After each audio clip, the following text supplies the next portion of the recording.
৬ বছর প্রবাস জীবন পার করার পর যখন দেশে ফিরলাম, তখন বাবা-মা খুব করে চাইলেন আমি যেন বিয়ে করি। আমিও ভেবে দেখলাম বয়স তো কম হলো না, তাই বিয়ে করার জন্য রাজি হলাম। আমার খালাতো ভাই সুজনকে সাথে নিয়ে এক জায়গায় মেয়ে দেখতে গেলাম। মেয়ে দেখার আগেই মেয়ের বাবা আমায় বলল, "দুবাইতে তো তোমার ভালো রেস্টুরেন্টের ব্যবসা আছে, তাই না?" আমি মুচকি হেসে বললাম, "বিদেশে রেস্টুরেন্টের ব্যবসা করা অনেক ব্যয়বহুল। নিজে ব্যবসা করার মতো এত টাকা আমার এখনো হয়নি।" মেয়ের বাবা অবাক হয়ে বলল, "ঘটক যে বলল তোমার সেখানে নিজের রেস্টুরেন্ট আছে?" আমি তখন বললাম, "উনি মিথ্যে বলেছেন। বিদেশে আমার নিজের কোনো রেস্টুরেন্ট নেই। বরং আমি একটা রেস্টুরেন্টে কাজ করি।"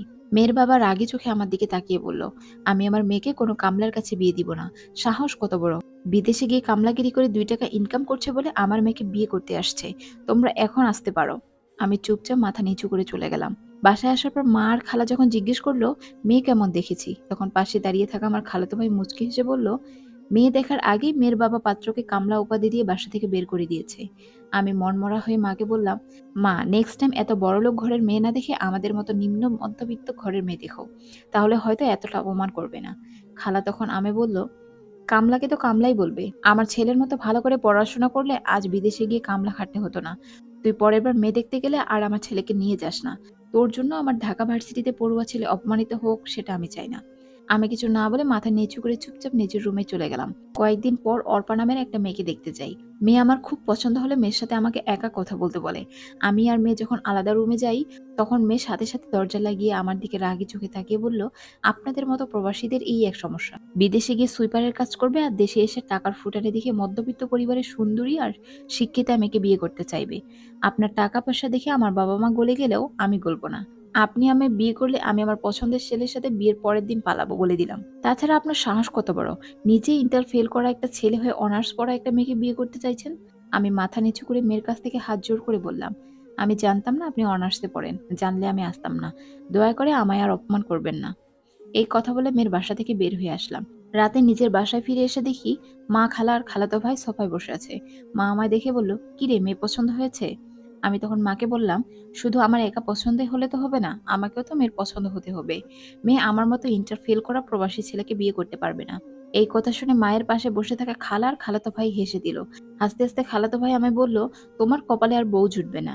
খালা তখন মুখ বাঁকিয়ে বলল, "বউ জুটবে কি করে? বিদেশ গিয়ে রেস্টুরেন্টে থালা বাসন ধুলে কি আর বউ পাওয়া যাবে?" আমি সচরাচর বড়দের মুখের ওপর কথা বলি না, কিন্তু খালার বারবার অপমান করে কথা বলা আমার সহ্য হচ্ছিল না।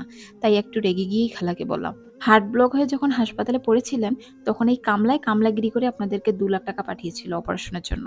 আপনার ছেলের আইফোনের শখ পূরণ করেছিল এই কামলায় কামলাগিরি করে। আমি জানি এই দেশের মানুষের চোখে আমরা সকল প্রবাসীরা কামলা।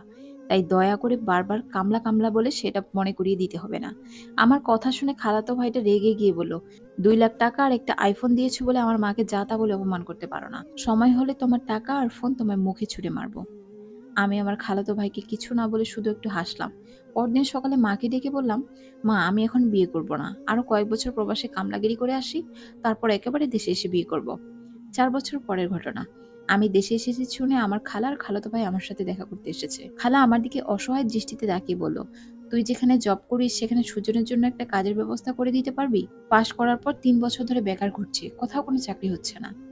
আমি হেসে খালাকে বললাম, "তোমার শিক্ষিত ছেলে বিদেশে গিয়ে কামলাগিরি করবে, তোমার খারাপ লাগবে না? পরে তো নিজের ছেলের জন্য বউ খুঁজে পাবে না।" খালা আমার কথা শুনে চুপ হয়ে আছে। আমি তখন খালাতো ভাইটাকে বললাম, "নিজে যখন কষ্ট করে টাকা ইনকাম করবি, তখন অন্য কারো মুখে টাকা ছুঁড়ে ফেলবার ইচ্ছা হবে না।" খালা আর খালাতো ভাইটা আমার কথা শুনে মাথা নিচু করে আছে। আমি আর কিছু না বলে বাসা থেকে বের হয়ে গেলাম। একটা বিষয়ে পরামর্শের জন্য এক পরিচিত উকিলের কাছে গেলাম। গিয়ে দেখি ওই আঙ্কেল, যার মেয়েকে আমি বিয়ে করতে গিয়েছিলাম বলে আমাকে অপমান করে বের করে দিয়েছিল, উনি উকিলের সাথে কথা বলছে। আঙ্কেল চলে গেলে আমি উকিলকে জিজ্ঞেস করলাম, "উনি এখানে এসেছিল কেন?" উকিল তখন বলল, "উনার মেয়ের ডিভোর্সের বিষয়ে কথা বলতে। অনেক বড় ঘরে মেয়েকে বিয়ে দিয়েছিল, কিন্তু জামাইটা নেশাখোর। মেয়েকে অত্যাচার করে বলে মেয়ে সংসার করতে চাইছে না।" তার কয়েকদিন পর বাসায় বসে খবরের কাগজ পড়ছি। হঠাৎ একটা লেখা দেখে চোখটা আটকে গেল। স্বামীর পরকীয়ার জের ধরে স্ত্রীর আত্মহত্যা। ফ্যানে ঝুলন্ত লাশটার দিকে তাকিয়ে দেখি মেয়েটা অর্পা। আমি প্রবাসী দেখি যে মেয়েটা আমায় অপমান করেছিল।